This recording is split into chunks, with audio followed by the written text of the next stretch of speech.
যে আপনার যাবতীয় কার্যক্রমে আখেরাত অগ্রাধিকার পাচ্ছে কিনা। যখন বুঝবেন দুনিয়া অগ্রাধিকার পাচ্ছে, তখন মনে করবেন শপথের সীমানার সাথে সাংঘর্ষিক হয়ে যাচ্ছে। অগ্রাধিকার কি হবে? আখেরাত।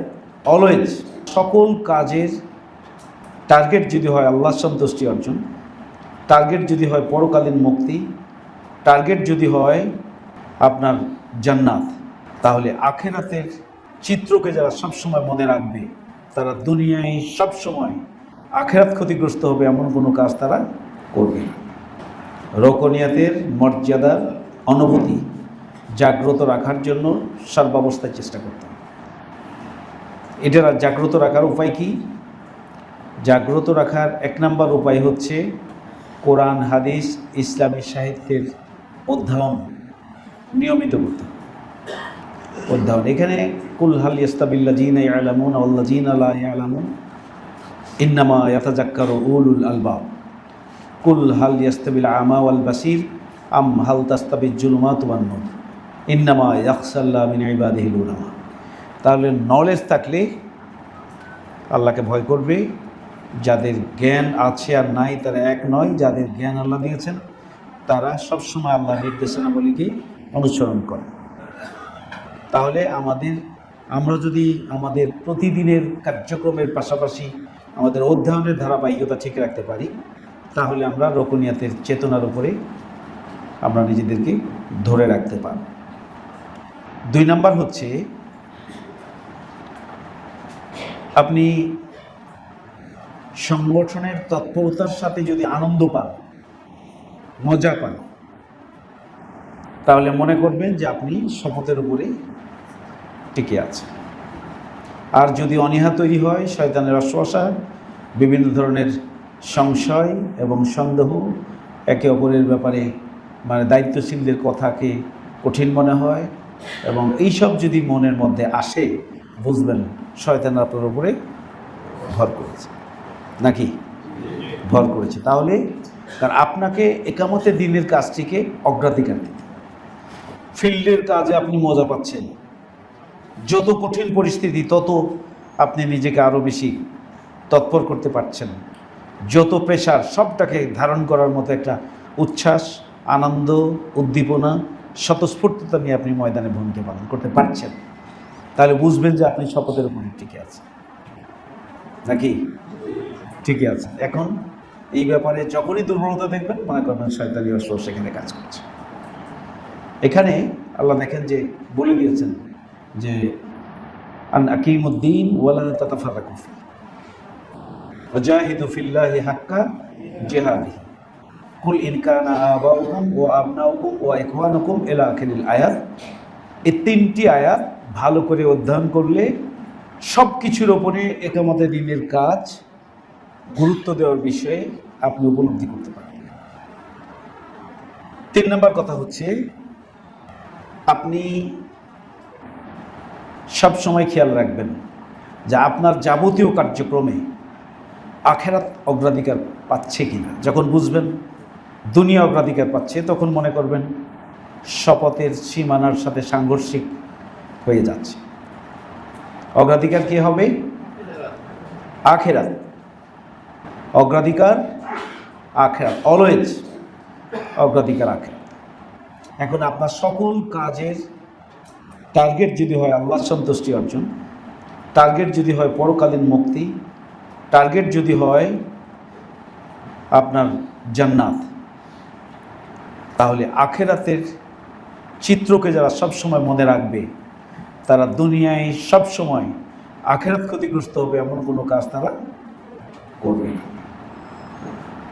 4 নম্বর বিষয় হচ্ছে যে আপনার ব্যক্তিগত রিপোর্টের সবগুলো সূচক উত্তরোত্তর বৃদ্ধি পাচ্ছে কিনা। ব্যক্তিগত রিপোর্ট আমি ব্যাখ্যা করতে যাচ্ছি না, ব্যক্তিগত রিপোর্টের সবগুলো সূচক উত্তরোত্তর বৃদ্ধি পাচ্ছে না ডাউন হচ্ছে। যদি দুর্বল হয়, মনে করবেন আপনার শপথের সাথে সাংঘর্ষিক কাজ হচ্ছে।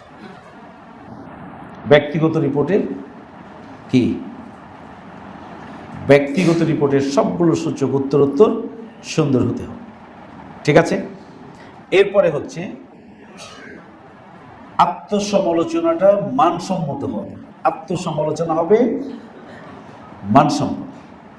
এখন আমাদের আত্মসমালোচনা যদি মানসম্মত না হয়, টিক মারা রিপোর্টের জন্য আত্মসমালোচনা হয়, এই আত্মসমালোচনা আপনার জীবনের পরিবর্তন করতে পারবে না। প্রতিদিনের চাইতে প্রতিদিনকে সুন্দর করার জন্য আত্মসমালোচনা। ইকরা কিতাবাকা কাফা বিনাফসিকা আল-ইয়াওমা আলাইকা হাসিবা। আত্মসমালোচনাটা গভীর থেকে গভীরতর হতে হবে। আমি যে 2 নম্বর পয়েন্ট বলেছিলাম সেটা কি? অর্পিত দায়িত্বটা হক আদায় করে স্বতঃস্ফূর্তভাবে পালন করা, এবং সেক্ষেত্রে আপনি বুঝবেন যে আপনি সংগঠনের বায়াতের মধ্যে আছেন কিনা। ওখানে আপনার একটা রোকন হিসাবে ব্যক্তিগত পরিকল্পনা আছে না?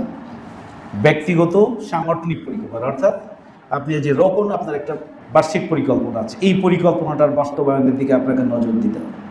আপনার একটা অধ্যয়ন পরিকল্পনা আছে, রোকন হিসেবে আছে না? সে অধ্যয়ন পরিকল্পনাটা প্রত্যেক মাসে আপনার অধ্যয়ন পরিকল্পনার দিকে নজর দিতে হবে। 3 হচ্ছে আপনার একটা সাংগঠনিক দায়িত্বের পরিকল্পনা আছে, ইউনিট, ওয়ার্ড, থানা, যার যে দায়িত্ব আছে তার একটা পরিকল্পনা আছে। তাই সেই পরিকল্পনাটিকেও আপনাকে হক আদায় করে বাস্তবায়ন করতে হবে, মাথায় রাখতে হবে। এটিকে রোকনিয়াতের দায়িত্ব করতে হবে অংশ। শেষ, এটা আমি আগেরটার ব্যাখ্যা করলাম একটু। শেষ পয়েন্ট হচ্ছে মনে রাখতে হবে, বায়াত গ্রহণ করেছি আল্লাহর সন্তুষ্টির জন্য। বায়াতের উপরে টিকে থাকতে না পারলে ফামান নাকাসা ফাইন্নামা ইয়ানকুসু আলা নাফসি।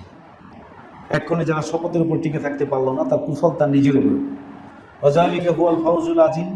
তার আগে কি বলা হয়েছে?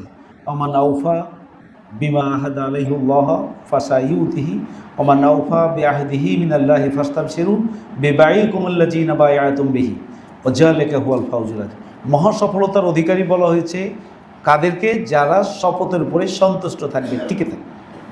সূরা নাহলের 91 নম্বর আয়াত দেখবেন, এখানে বলা হয়েছে যখন তোমরা আল্লাহকে সাক্ষী রেখে ওয়াদা করেছো, তোমরা ওয়াদা ভেঙে ফেলো না।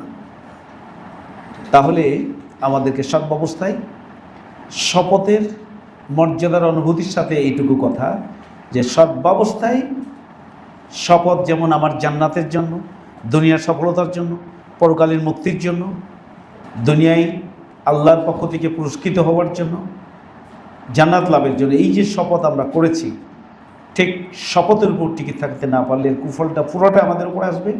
ওয়াযালিকা হুয়াল ফাউজুল আযীম, যেমন শপথের উপর টিকে থাকলে মহা সফলতা, টিকে রাখতে না পারলে মহা বিপর্যস্ত, ব্যর্থতা, দুনিয়া এবং আখিরাতের ব্যর্থতা।